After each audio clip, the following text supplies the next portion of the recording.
What's going on, y'all? So I know it's been a while. My last video, week 2, I think, of my vlogging journey. It's been 11 weeks since week 2, and I'm just saying this, man. Like I see all the benefits. You feel me? Like I'm seeing all the results. I'm seeing a lot of my hard work finally coming into fruition. And there's a couple of things that I wanted to let everybody know as far as how I'm navigating through this prepping process as someone with type 1 diabetes. And then also maybe just give like a little recap of what has been going on for the past 11 weeks.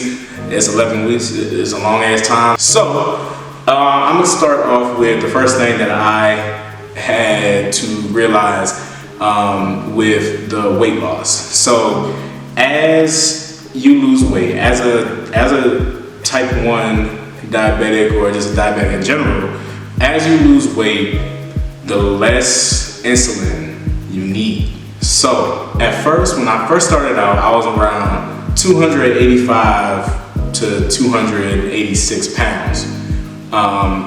And my total basal, which is the amount of insulin that my pump administers to me every hour of the day, it started at around 1.8 to 1.9 units, which is a lot. I mean, I was bigger back then, so the more fat you have, the bigger you are, the more insulin you're gonna need. As I started dropping weight, I had to consistently change that.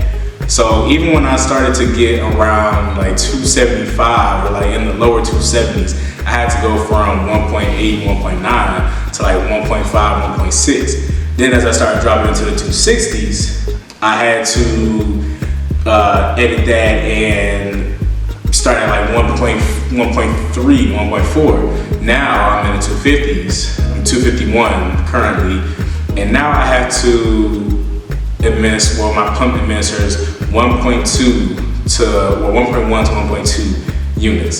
So the more weight that I lose, the more I'm gonna have to continuously adjust those pump settings, because don't wanna be low all the time, don't wanna have low blood sugars. Obviously y'all know from my last video and from my other videos that's on my Instagram, low blood sugars are very, very dangerous. It can cause a lot of things, and one of those things is death. So you definitely don't want that.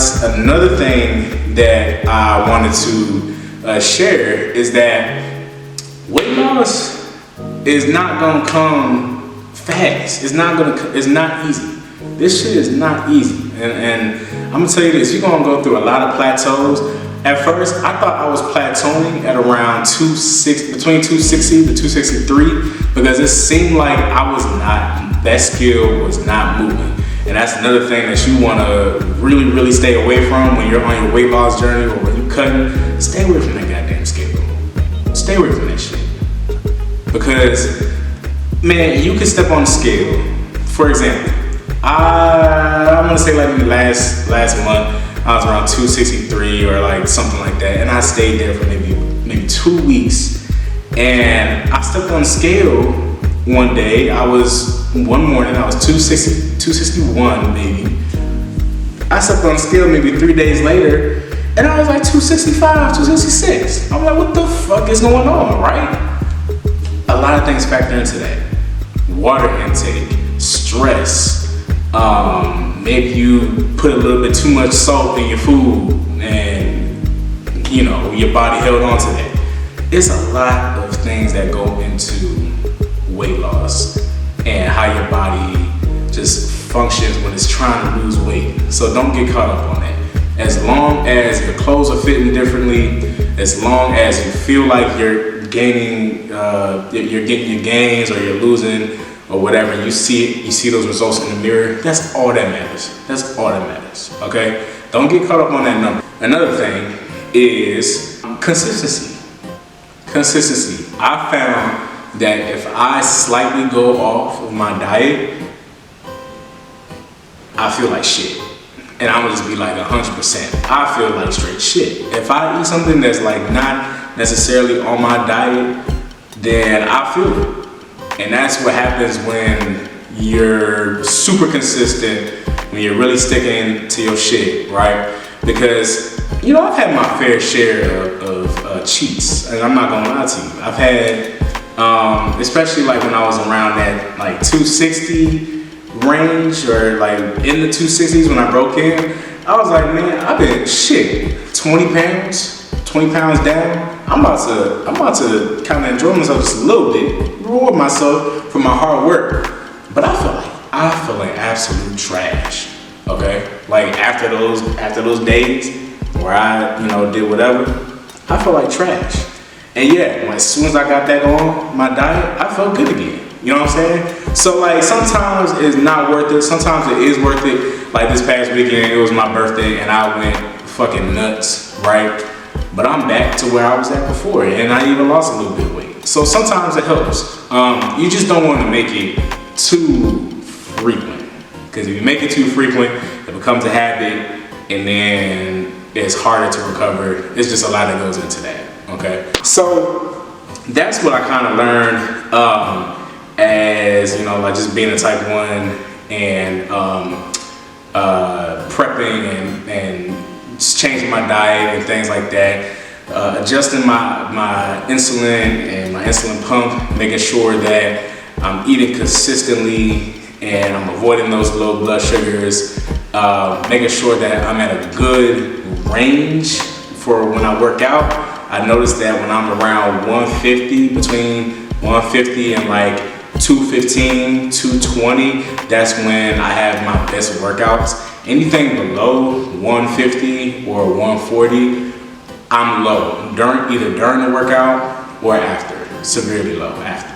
So that's what I do when I make sure that I don't work out if I'm below that 150 mark. So just to kind of recap what has happened in the past like 2 months, for the month of November, I did a fundraiser for diabetes awareness. So I kind of did this event at work, set up a table, set up some supplies, and had some health brochures. I had made some health brochures, printed those out. I made a poster board, kind of letting the world know about this disease. And you know, it kind of warmed my heart seeing people stop at that poster board to read it and taking their time out, you know, to find out about what this disease is about, and taking some of the brochures and taking them home.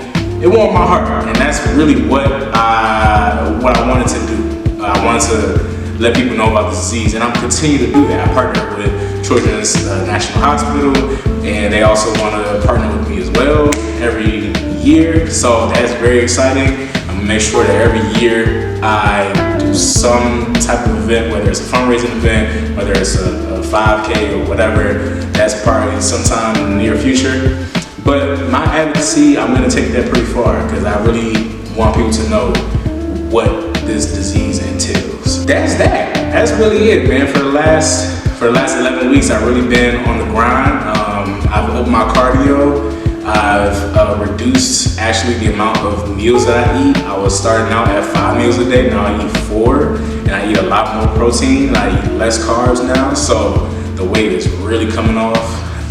But I still get in a good amount of carbohydrates so that I can feel energized throughout the day, and I still get my vegetables in. So my workouts are amazing. And right now, it's really just about maintaining this muscle and losing that fat. So that's really what I'm doing. Hopefully by the end of the year, by the end of this month, beginning of next month, I'll be at around 245 or closer and closer to my goal, because May is right around the corner. It's about 5 months from now, I think. Yeah, 5 months. Working real hard with my coach, and we're gonna make sure that I get there. So again, I'm gonna try my best to do this vlogging thing and send y'all monthly updates on what's going on. Weekly, I figured that was a little too, it was a lot. It was a lot. Doing a lot of that, you know, like filming and vlogging. I'm not gonna lie. A lot of y'all that be doing that, y'all got it. Like that takes a lot of time. It takes a lot of energy. I may get there one day, but right now I'm just stick to maybe like the monthly videos.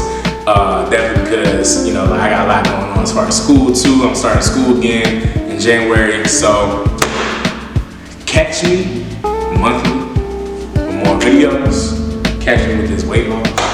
Yeah, and we out.